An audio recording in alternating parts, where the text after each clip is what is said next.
Assalamualaikum warahmatullahi wabarakatuh. Di sini kami dari kelompok 3 akan menjelaskan siklus pelatihan yang beranggotakan Muhammad Alfan Imam Fatoni, Muhammad Nafi Sifaul Husna, Sari Puspitarani, dan Jazilatul Falahiyah. Baik, langkah pertama yang harus dilakukan sebelum melakukan pelatihan atau diklat yaitu identifikasi kebutuhan pelatihan. Identifikasi kebutuhan pelatihan ini adalah merupakan penentu kegiatan apa yang akan dikembangkan sesuai dengan kebutuhan individu yang akan dilatih.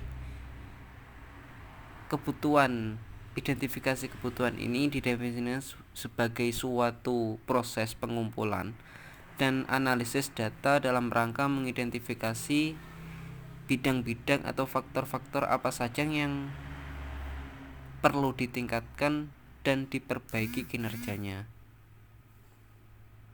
Informasi kebutuhan ini akan sangat membantu organisasi atau perusahaan dalam menggunakan sumber daya baik waktu, dana, teknologi dan sebagainya secara efektif sekaligus menghindari kegiatan pelatihan yang tidak diperlukan. Nah, ini nanti akan dianalisis kebutuhan pelatihan yang mana saja yang perlu ditingkatkan dan diperbaiki lagi. Tujuannya apa? Tujuannya untuk memperoleh data yang akurat tentang suatu daerah dan mengetahui pelatihan apa yang diperlukan oleh masyarakat, ya. Adapun manfaat identifikasi kebutuhan pelatihan ini adalah yang pertama, memperoleh data mengenai permasalahan dan kebutuhan yang diinginkan oleh sasaran. Yang nomor 2, untuk mempermudah dalam menentukan skala prioritas dalam perencanaan program kegiatan. Dan yang terakhir, memperlancar pelaksanaan kegiatan. Selanjutnya, ada prosedur pelaksanaan identifikasi pelatihan. Prosedur tersebut yang pertama itu identifikasi kesenjangan antara kemampuan atau hasil kerja karyawan dengan hasil yang diharapkan. Yang kedua, menilai penting tidaknya kesenjangan atau permasalahan. Dan yang terakhir, analisis kemungkinan penyebab kesenjangan. Nah, dalam analisis ini kemungkinan penyebab permasalahan di atas, maka penyebab yang berkaitan dengan kekurangan tersebut dipecahkan dengan cara pemberian pelatihan.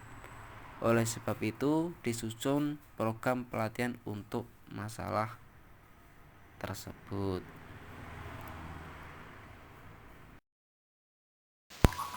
Selanjutnya, saya akan menjelaskan tentang penetapan tujuan diklat. Diklat di sini memiliki beberapa tujuan. Yang pertama, meningkatkan pengetahuan, keahlian, dan sikap untuk dapat melaksanakan tugas jabatan secara profesional dengan dilandasi kepribadian. Yang kedua, menciptakan aparatur yang mampu berperan sebagai pembaharu dan perekat persatuan dan kesatuan bangsa. Yang ketiga, memantapkan sikap dan semangat pengabdian yang berorientasi pada pelayanan, pengayoman, dan pemberdayaan masyarakat. Yang keempat, menciptakan kesamaan visi dan dinamika pola pikir dalam melaksanakan tugas pemerintahan umum dan pembangunan demi terwujudnya kepemerintahan yang baik. Kemudian, tujuan dan manfaat diklat menurut Mangkunegara. Yang pertama, meningkatkan penghayatan jiwa dan ideologi. Yang kedua, meningkatkan produktivitas kerja. Yang ketiga, meningkatkan kualitas kerja. Yang keempat, meningkatkan ketetapan perencanaan sumber daya manusia. Yang kelima, meningkatkan sikap moral dan semangat kerja. Yang keenam, meningkatkan rangsangan agar karyawan mampu berprestasi secara maksimal.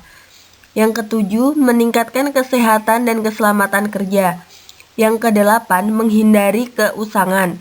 Dan yang kesembilan, meningkatkan perkembangan karyawan.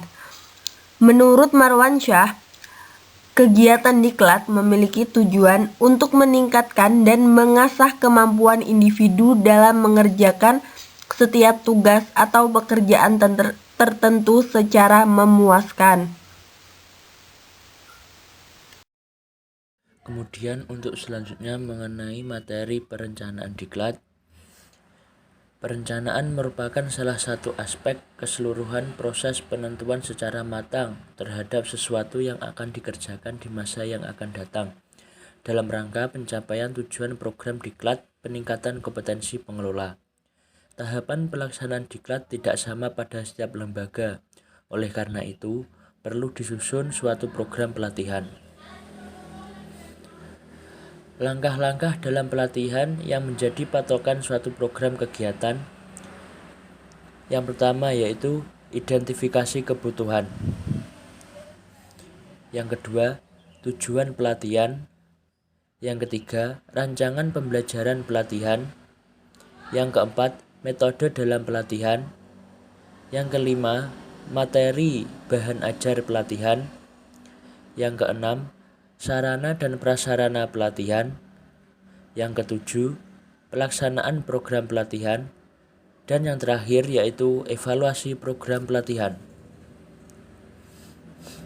Di sini perencanaan diklat secara umum dilakukan melalui beberapa tahapan, di antaranya analisis kebutuhan diklat, rapat kerja, rapat koordinasi, strategi pendekatan, dan penyusunan bahan. Adapun yang lain seperti analisis kebutuhan diklat, penetapan tujuan, pengembangan kurikulum, materi, dan panduan diklat, menyediakan sarana prasarana diklat, dan merekrut peserta diklat. Proses penyelenggaraan diklat membutuhkan persiapan yang matang dari segi administrasi dan segi akademis agar tujuan dan sasaran penyelenggaraan diklat dapat tercapai, yaitu untuk meningkatkan kemampuan dan kompetensi serta pemberian motivasi. Mungkin cukup itu untuk perencanaan diklat. Perkenalkan, nama saya Jazratul Falahia. Di sini saya akan menjelaskan pelaksanaan diklat dan evaluasi diklat. Yang pertama, pelaksanaan diklat. Tahapan selanjutnya yang dilakukan setelah semua proses perencanaan dilakukan yaitu tahap pelaksanaan pelatihan. Pelaksanaan pelatihan merupakan proses pembelajaran dengan penyampaian materi yang dilakukan oleh fasilitator dengan peserta pelatihan. Pelaksanaan diklat yang merupakan implementasi dari perencanaan diklat yang sudah disusun sebelumnya, meliputi persiapan diklat dan pelaksanaan diklat, yakni proses belajar mengajar. Menurut Mustafa Kamil, komponen-komponen pelaksanaan diklat yaitu yang pertama materi pelatihan, yang kedua pendekatan, metode, dan teknik pelatihan, ketiga pendanaan program pelatihan, keempat penilaian atau evaluasi, dan yang terakhir hasil pelatihan. Yang selanjutnya yaitu evaluasi diklat. Evaluasi merupakan tahapan terakhir dalam penyelenggaraan suatu program diklat. Kegiatan evaluasi dapat dilakukan pada saat sebelum, sedang, atau setelah program dilaksanakan. Evaluasi diklat dibedakan menjadi 3, yaitu evaluasi terhadap peserta, evaluasi terhadap pengajar, dan evaluasi terhadap pasca penyelenggaraan diklat. Pelaksanaan evaluasi bertujuan untuk mengetahui kekurangan dan kritik peserta atas penyelenggaraan diklat. Hasil evaluasi yang telah dikumpulkan dapat dijadikan bahan perbaikan bagi pelaksanaan diklat selanjutnya. Secara umum, evaluasi adalah suatu proses sistematik untuk mengetahui tingkat keberhasilan dan efisiensi suatu program. Menurut Evi Dia Indrawati, dalam konteks evaluasi di lingkungan diklat terdapat 3 istilah yang memiliki arti yang berbeda karena tingkat penggunaan yang berbeda, yaitu yang pertama pengukuran, kedua penilaian, dan yang ketiga pengambilan keputusan. Yang pertama pengukuran. Pengukuran digunakan untuk mendapatkan sebuah informasi atau data secara kuantitatif dengan pemberian angka berdasarkan aturan tertentu. Yang kedua, penilaian adalah kegiatan untuk mengetahui keberhasilan dan keefisienan program. Sedangkan yang ketiga, pengambilan keputusan atau kebijakan adalah tindakan yang akan diambil oleh seseorang atau organisasi berdasarkan data dan informasi yang dihimpun.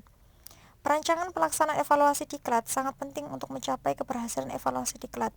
Apa yang akan hendak dievaluasi, bagaimana cara melakukan evaluasi, data dan informasi apa saja yang akan dibutuhkan untuk dianalisis dan evaluasi, serta saran dan rekomendasi apa yang akan dihasilkan.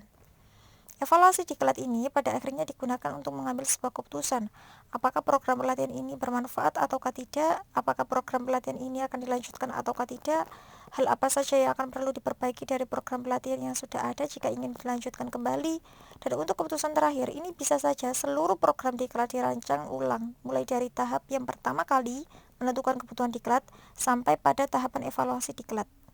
Keberhasilan evaluasi diklat ini akan membantu lembaga diklat untuk meningkatkan kualitas penyelenggaraan diklat secara keseluruhan. Oke, mungkin itu saja yang dapat kami sampaikan. Kurang dan lebihnya kami mohon maaf. Wassalamualaikum warahmatullahi wabarakatuh.